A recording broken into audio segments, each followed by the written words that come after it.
reefers, welcome back to Dan's Reef, and today you join me for a product review on the new DD Advanced Ato. So this isn't a sponsored video. I brought this product myself with my own money, and the reason why I brought this product is because I've been running the DD H2 Ocean Ato for quite a while. It was a unit that I brought secondhand. I had it for running for probably about a year and a half, and just in the last week it started playing up to the point where I would pull the motor out, it wouldn't be sending the water through, and upon picking it up and restarting it a few times, I noticed the pump was getting quite hot. So I decided to switch it off just for safety's sake, and I was looking for ATO alternatives. And if ever you've had an ATO running for quite a while on any reef tank, I can tell you now, when you have to go back to manually topping up your evaporation, it becomes very boring pretty fast. So obviously I needed to get one back on the tank pretty quick. I ordered this through Charterhouse Aquatics, and I ordered it with next day delivery, and it came the following day, and I think I ordered it around 2 p.m. The day prior. So let's have a look at it, get it unboxed, and let's get it on the tank very, very quickly. Thank you. So we've got the front of the box just there, and on the side you can see it's got a optical sensor, a float sensor, and a flood detection sensor. And if we quickly look at the rear of the box, if you want to pause that and look at the specs on the left, then you are more than welcome to. So upon opening the box, you've got two buckets on top, and that's the orientation in which the main unit is displayed. And then inside the box, the main control unit has got the optical sensor already attached to that unit. There's a couple of plugs, and the box presentation for the rest of the stuff is looking like that.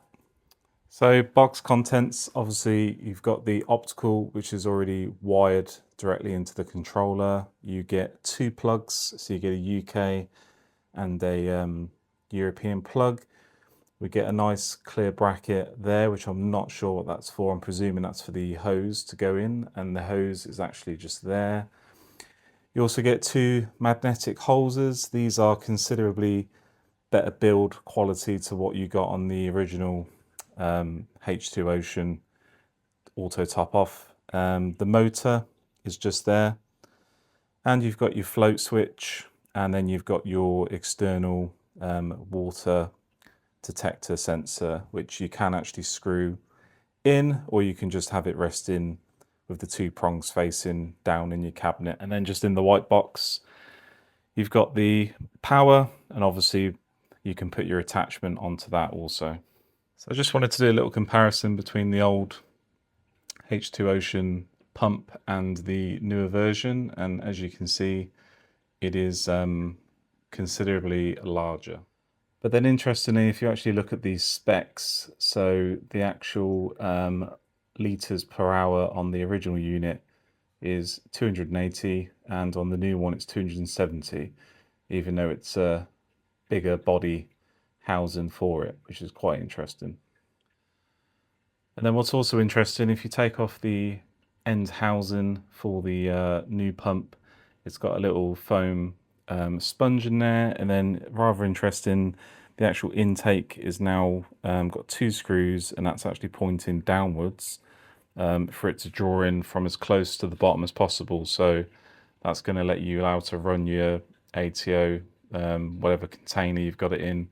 It's going to allow that to run, you know, quite low down compared to the previous version, which was on the side, and it would draw air a lot sooner, even if there was a good half an inch or an inch left in the ATO. So that's interesting.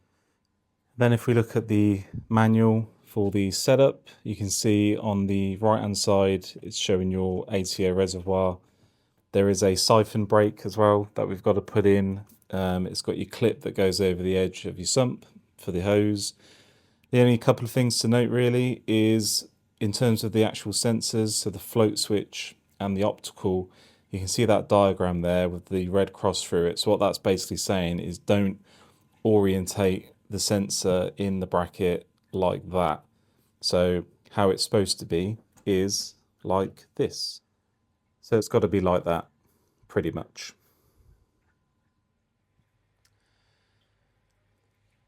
Okay guys, so we are in the sump, and all I've done is I've just followed the procedure of laying everything out, getting stuff where I wanted, and I've connected all the bits into the right plugs on the unit.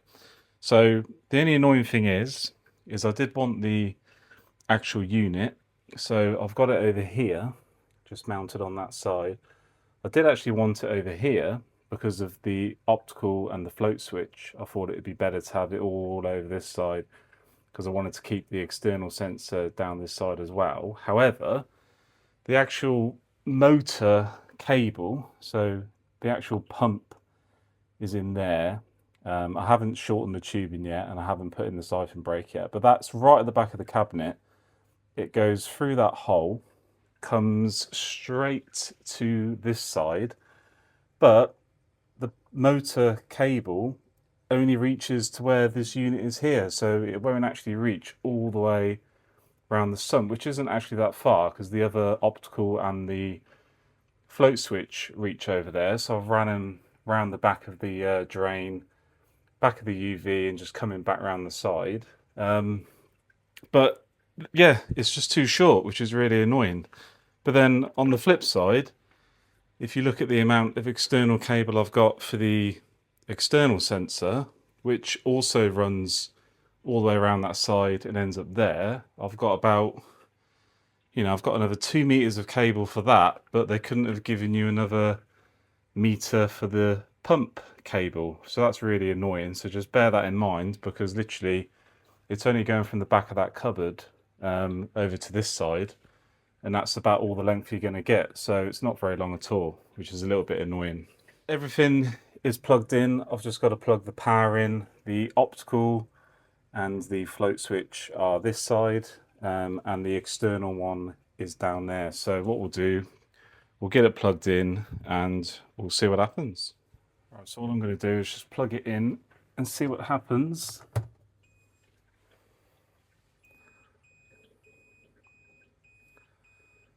And we've got an alarm straight away, which is a good start. So S2, flash in. It says float sensor has been detected a high water level. So let me just move that sensor up.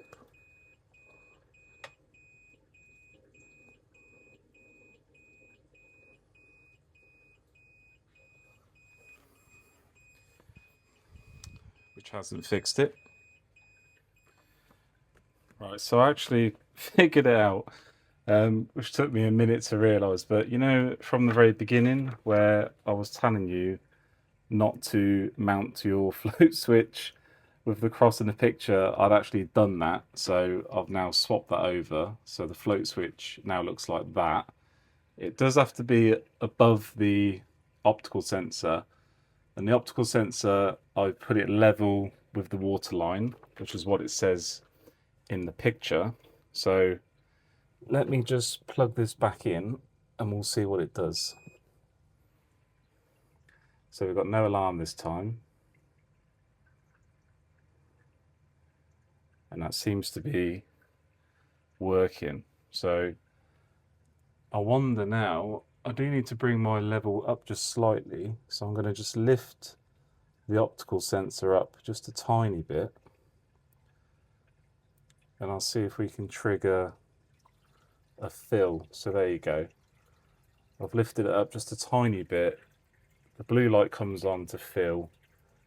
And you can see there, water's going in that side of the sump. So it tops up quite quick. It's just going to be very interesting to see how sensitive the optical sensor is in the next few days. And if we go back to the actual picture, if you look at the height of the float switch, so what it's saying there is to have it in line, so the sort of body of it to be in line with the top of the optical sensor. So let me line that up quickly and then we'll do a little test. Okay, so that's now in line with the optical sensor, and all I want to test is, if I just knock off my skimmer,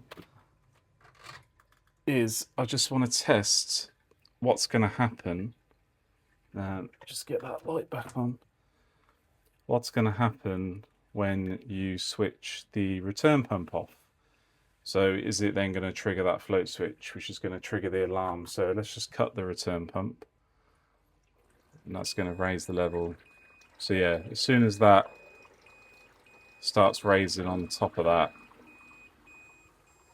you then get an S1 alarm, which if you look in the book, what does it say for that? Yeah, S1, rapid red flashing with alarm. Optical sensor has detected a high or low water level. So it basically just says, check the anti-siphon connector is fitted correctly. Check causes for the low high water levels in the sump. Well, obviously we know what's caused the high level. It was the return pump switching off. So that's one thing to bear in mind, really, for me. So with the old system, the old H2O top up, you could switch your return pump off, the water would go over the sensor and it wouldn't obviously trigger an alarm. So let's just get this back up and running and we'll see if it switches the alarm off. So we're still alarming at the moment.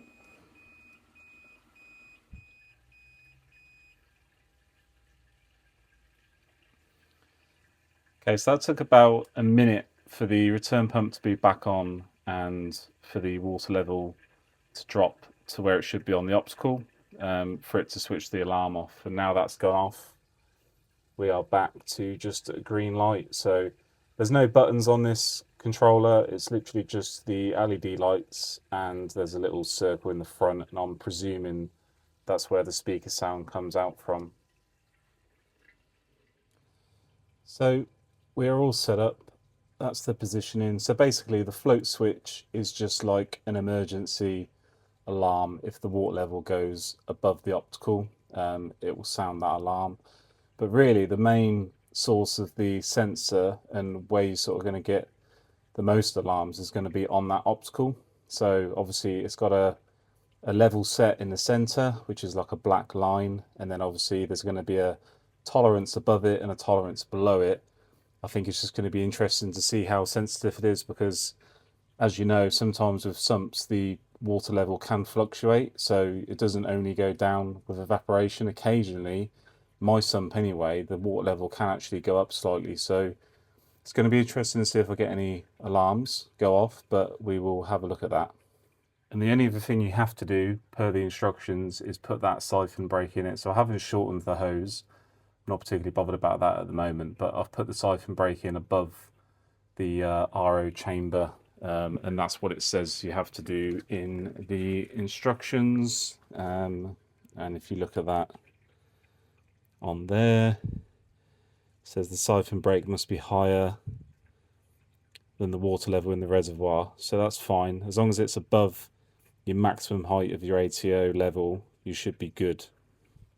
And the only other thing to test initially for this sort of start of the review is just the flood sensor. Tiny bit of salt water in that cup and it should simulate the alarm. So let me just pop that in. And there you go, we got S2 straight away. So rapid flash on S2. It says the red flashing with alarm, leak detector sensor has been activated. So if I take that back out, it does stop straight away, which is nice. Yeah, that external sensor works. And the reason why I've got it down this side is because a little while ago, if you look on the top of my return pump, I've got 3 plastic cable ties. When I first set this 5-foot system up, I didn't put a cable tie or any clamp around the hose, so it was quite a tight fit when I put it on, and I thought, well, do you know what, that'd be absolutely fantastic.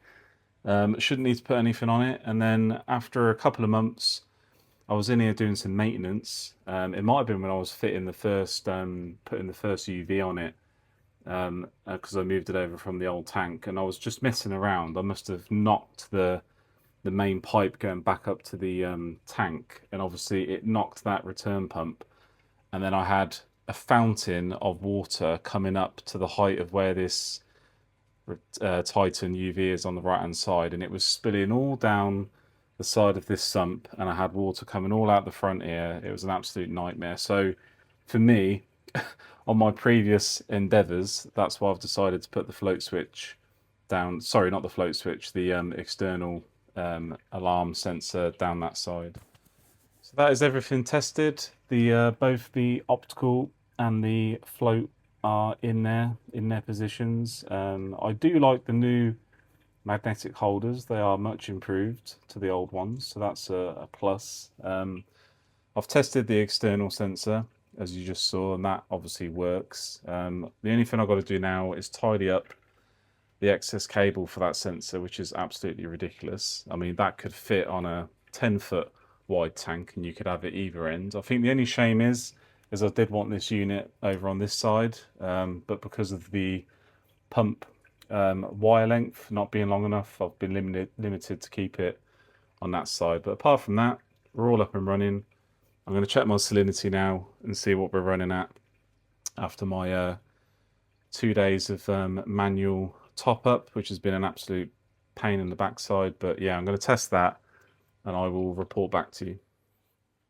I'm just going to resort back to the instruction booklet, and it does state on the left hand side there about keeping the sensors minimum 40mm between them to avoid interference. So what was happening at the very start with the alarm going off was because I had the magnet sensor, had the magnet part actually next to the sensor rather than it being the opposite orientation, and obviously it causes interference with the sensor, which is why the alarm wasn't going off.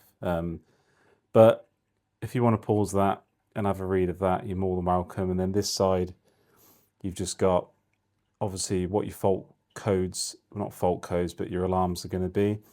The only thing that's strange though is when I was having the S1 going off, is that there's not really a distinction between rapid red flashing with alarm versus just the red flashing. So because I basically had, so I was getting a optical sensor has detected a high or low water level, so that was supposed to be rapid flashing. But then when I did the leak detector test on S2, it was supposed to be red flashing with alarm to obviously acknowledge the fact the leak detector had been activated, but the actual flashing didn't look any different to me. So that was the only sort of observation I could tell, but I will keep an eye on it and we'll see. Okay guys, so there you go. That was my unboxing and setup of the new DD Advanced Ato. It was all really pretty much straightforward, unless you made the same mistake I did, even though I mentioned it in the unboxing, is making sure you get those sensors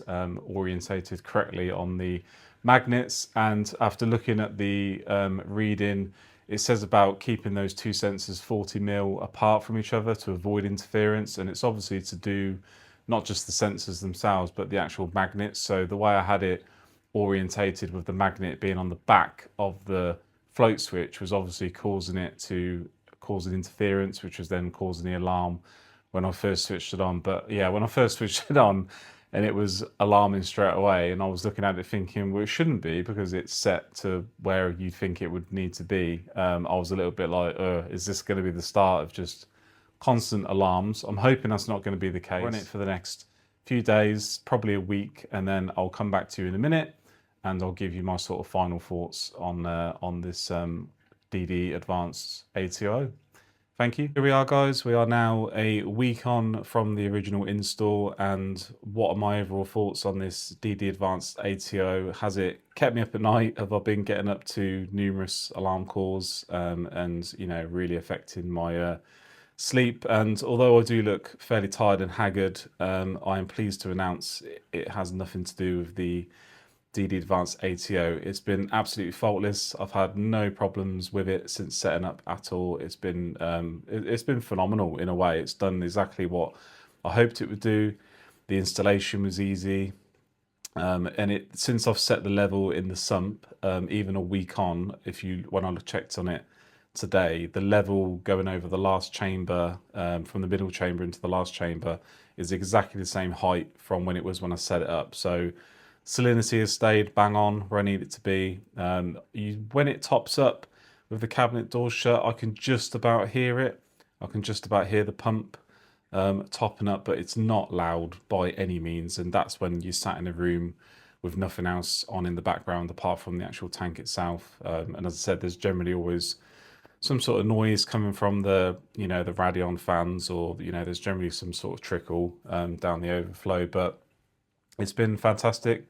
As I said, it's done exactly what I wanted it to do. Going on to the pros and cons. I mean, let's talk about the price first. So this is in the UK, it's up for just under £100. It was 99.99, and generally, I think for that, it's fairly priced. I don't think it's. I mean, obviously, any piece of marine equipment, it's obviously worth the amount of money you're willing to pay for something. But I think the actual value for what you get in, and the extra protection with the leak detector sensor, etc. It's got. The optical sensor is clearly a big step forward in terms of an improvement on the previous generation ATO with the sensors they used. So generally, they've improved it a great deal, and as I said, it does exactly what I want it to do. And if we talk about the cons, I did mention one of them, and it's really the only sort of one that I can probably pick fault in, and that's just the cable length from the actual pump.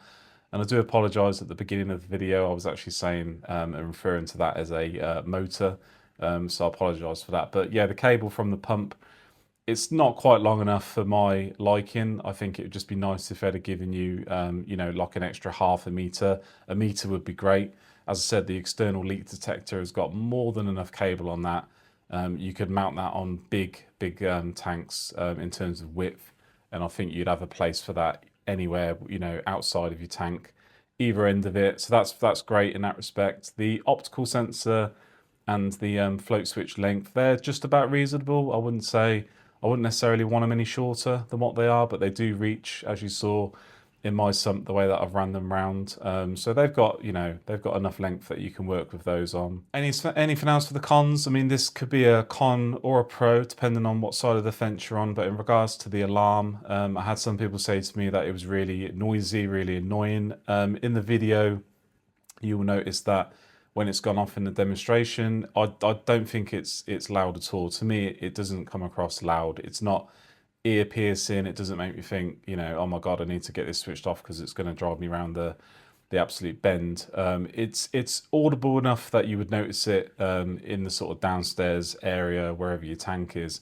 I'm not even sure, if you were upstairs in the daytime in particular, I'm not even sure if you'd hear it from being upstairs in a bedroom, particularly if you've got a door closed as well. You might just be able to hear it at night time when there's really not any sound going on. But as I said, I don't find it that intrusive. It certainly doesn't hurt your ears. I just think it's audible enough that will, alert you to something not quite right with it, but it's not to the point where it's unacceptable. And on the other hand, if you would prefer something that really does let you know there's a problem with it, and I'm not talking like fire alarm levels of sound, but if you did want something a bit louder, then I'd probably say this isn't the one for you.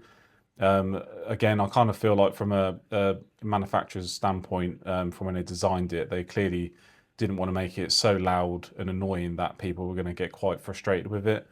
And as I said, for me, since setting up, I've had no problems with it whatsoever. It's been absolutely spot on. As I said, we'll keep an eye on it in the long run, and we'll make sure that it stays reliable. As for the cons, I don't think there's anything else that I would particularly change with it. I think, again, apart from the length of that pump wire, everything else is actually really good. As I said, it's packaged nicely. The instructions are clear. Make sure you follow the instructions, because I still made the mistake of putting the magnet on the back side of the float switch and not having it above it. But as long as you follow that procedure, when you first switch yours on, you won't have the alarm straight away. So again, I'm glad that it kind of went that way, because it did allow me to do a bit of fault finding straight out the gate. But it did only take me a minute to realise that I'd actually mounted it incorrectly. But yeah, and I said, just more pluses. I think the price point is okay. I still think you can get the original one from DD, and they're still around £80. 80 UK pounds. So this being 100, it's not that much more, and you have got another level of detection. I think the actual unit size itself, the control box, is quite small. I've just used a double-sided Velcro pad to actually mount it to my cabinet, stick it to my cabinet. It has got a couple of alignments that you can put some screws in. If you do a bit of measuring, you can mount it that way also. But there's no bracket or any sort of bracket in the box that you can use for mounting, which I suppose would have been nice if they could have gave you a little bracket you could have screwed and then obviously slotted that over. Would have been a nice little touch. But apart from that, that's just me picking at picking at holes really. But again, I just want to thank you for watching. I know it's been quite a long, in-depth review looking at the timestamps already, but I wanted to do this review because again, I've been looking at this for a few months to replace anyway, and I was looking around on YouTube. There was no reviews on this whatsoever. So it was a little bit annoying because generally for most stuff, if you're looking to buy something, you generally look to see if someone else is running it. And as I said, it was only after I put a photo on Instagram, some people came out and said that it sort of seems not that great for them. I'm not sure whether their setups are a little bit different. Maybe their sump is a little bit different. I know there was one fellow reefer that perhaps had a reason why his kept going off, and it might have been to do with a fish that was being housed in the sump. But as I said, for me, if you're running it just in a standard sump, as you've seen with mine, I don't think you're going to have any problems with it whatsoever. And as I said, it's kept the level exactly bang on where it needs to be. But as you know, with me, I will keep an eye on it long term. And if anything changes, then I will come back and let you know on the tank updates. But thanks for watching, guys. If you've got any questions on this DD Advance Ato, just pop them in the comments and I'll answer them as best that I can. But yeah. Good ATO all round, and I will see you all again soon. Thank you. Bye.